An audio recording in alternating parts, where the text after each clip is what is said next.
perspective, and specifically some statewide funding streams like the STIP Enhanced program and the Connect Oregon program. Just to clarify, all projects in Southern Oregon are nationally significant.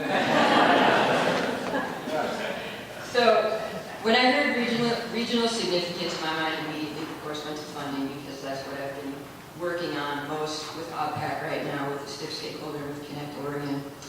And previously with OPAC and reviewing VITA-PED grants. So as we look at the next round of Enhance and we look at the criteria or the legislative considerations as they are for Connect Oregon, you can see right off the bat that VITA-PED has a great leg up. And I believe that that's why VITA-PED projects did so well in both of those programs in the last round. There's been a lot of discussion about statewide and regional significance and moving forward as sort of a pushback on VITA-PED.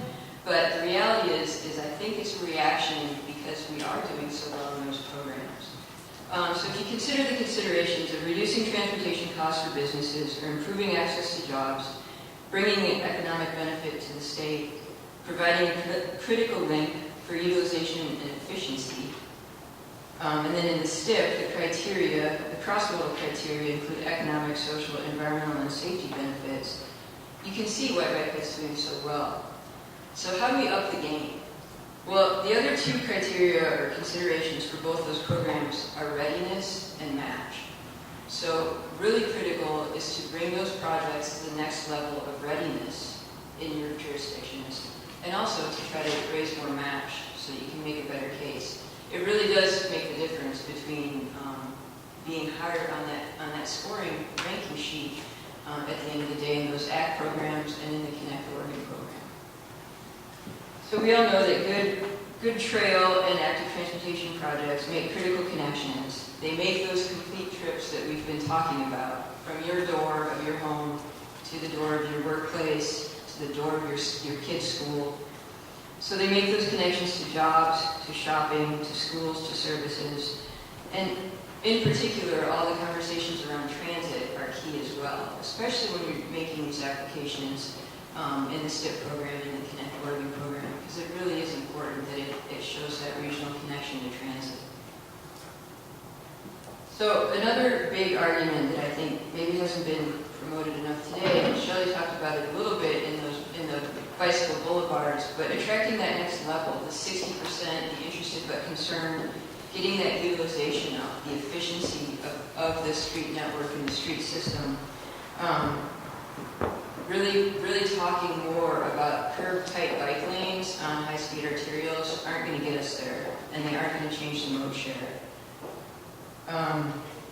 Another huge argument that I'm seeing is that you can show statewide significance by showing that you benefit the state system.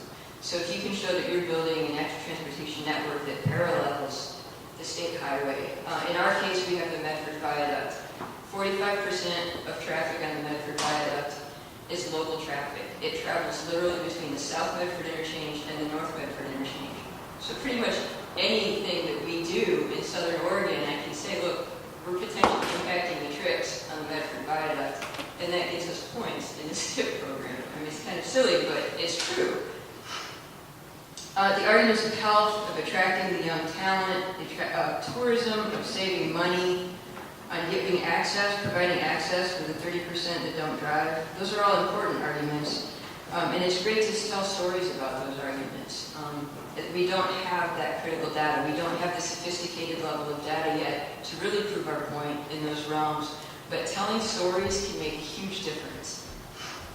So the keys to success, in my mind, is find your champion for your projects at the ACT level.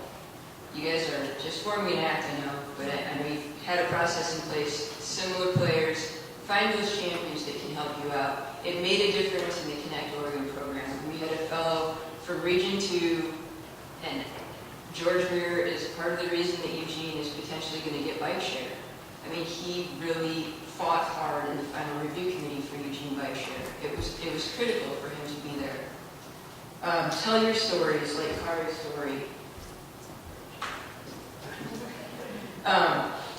Really work on your match.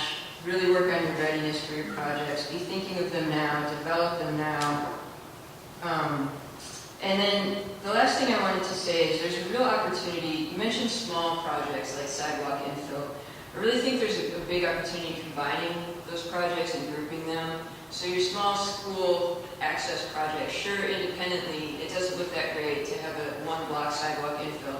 But if you start looking at other areas around that school, other schools in the region, combining those projects, that's where you're going to get a bigger regional project, and you're also going to get that economy of scale. It's a lot easier to sell it to the politicals.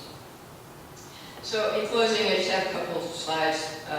One is a joke, but it really is kind of serious in that if you can show that you're reducing delay to the state system by maybe old people bungee cords and increasing mobility, that's really beneficial in the STIP Enhanced program right now.